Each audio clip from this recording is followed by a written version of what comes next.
So, you've probably seen the headlines. Google just dropped an absolute avalanche of new AI tools, and if you're feeling a little lost in all the noise, you are not alone. So let's cut right through it. We're going to figure out which of these tools are actually worth your time and which ones you can totally ignore. Yeah, I'm not kidding. Over 30 new tools. It's a lot. And look, if you try to learn every single one, you're just going to burn out and waste a whole lot of time. That's not the goal here. I mean, overwhelming is an understatement, right? But that's exactly why we're doing this. Don't worry, we are going to be your guide through this maze. We're going to pinpoint the exact tools that actually deliver some serious value. Because at the end of the day, that's the million-dollar question, isn't it? Who cares about having 100 tools if none of them actually help? What we're after are the ones that can save you real, tangible time. So let's go find them. Okay, first things first, before we get into all the different apps, we've got to understand the brain behind the whole operation. The engine under the hood of Google's entire AI world is this one thing, Gemini. Now, everyone's first instinct is to say, oh, so Gemini is just Google's ChatGPT. And kinda, but not really. Here's what most people miss. While ChatGPT is a great all-arounder, Gemini's real superpower is getting into the weeds. We're talking deep, heavy-duty research. Think about comparing dense documents, analyzing data. That's where it truly shines. And this is why it's so good at that. 1 million tokens. That number is just insane.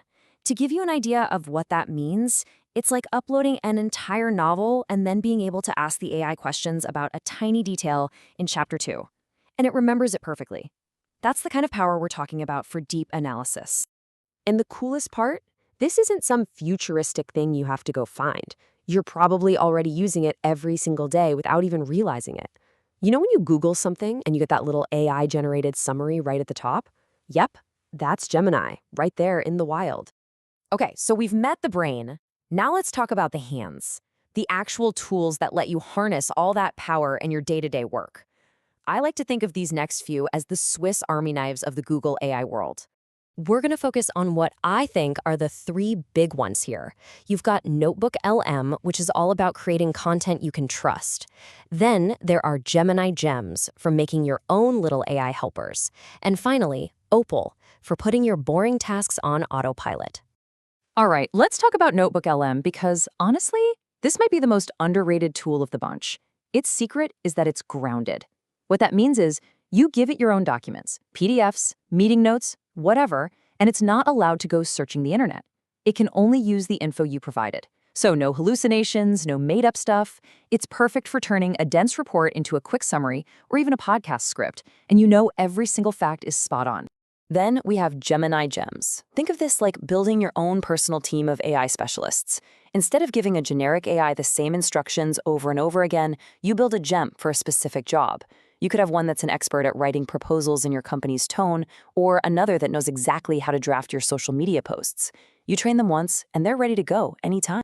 And for anyone who hates repetitive tasks, there's Opal. If you've ever heard of tools like Zapier, this is Google's super simple take on it. You literally just drag and drop blocks to create little automated workflows. Like, you can set it up to say, hey, whenever I get an email with an attachment, save that file to my Google Drive, and then get Gemini to write me a 1-sentence summary. It's automation for the rest of us. No coding required. Okay, let's shift gears a bit. We've talked about research and productivity. Now let's get into the fun stuff, creation. This next batch of tools is for all the artists, marketers, designers, and content creators out there. And Google is clearly going all in here. The ones you really need to know about are Nano Banana for images, VO3 for ridiculously high-quality video, a music AI sandbox for, well, music, and Whisk for super fast brainstorming. So let's talk about Nano Banana, because it solves one of the biggest headaches in AI art. You know how you create a cool character, but then you can never get the AI to draw it exactly the same way again? Well, this tool fixes that. It's built for character consistency. You can create a mascot, and then put it in 100 different situations, and it will look identical every single time. For branding, this is an absolute game changer. And then there's VO3 for video, and the quality here is just wow. We're not talking about cheesy, short little clips.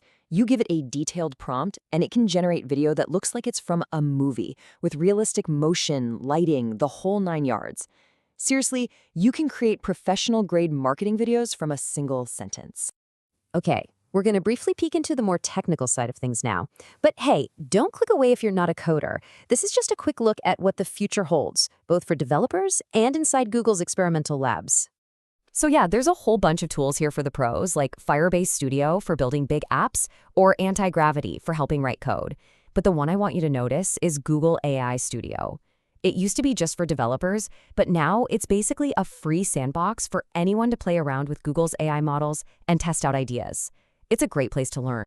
And this is where we get a peek into the crystal ball. Google Labs is where they test their wildest ideas. Things like Pomeli, which can scan your website and just start writing social media posts that perfectly match your brand's voice. Or Disco, which looks at all your chaotic open browser tabs and magically organizes them into a neat little research dashboard. This stuff is experimental now, but it's what we'll all be using in a year or two. Whew, okay, that was a lot. We've seen the core AI brain, the everyday power tools, the creative stuff, and even a glimpse of the future. So what's the bottom line? Let's distill all of this down into a clear, actionable plan. It's time for the verdict. Here you go. This is it. Forget about the 30+ tools. If you want to save hundreds of hours, focus on just these things. 1. Become a pro at deep research using Gemini and NotebookLM. 2. Put your boring work on autopilot with Opal. 3. Make your content pop with Nano Banana for images and VO3 for video. And 4. Keep playing and learning in the Google AI Studio. That's it. That's your roadmap.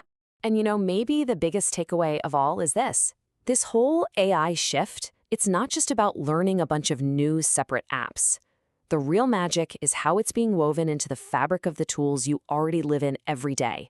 It's in your Gmail, your Docs, your Sheets. It's even becoming the new assistant on your phone. The AI is becoming invisible, and it's becoming essential. So I'll leave you with this question. Now that the fog has cleared and you know exactly where to focus your energy, what's the first thing you're going to automate? What's that one boring task you can't wait to get off your plate?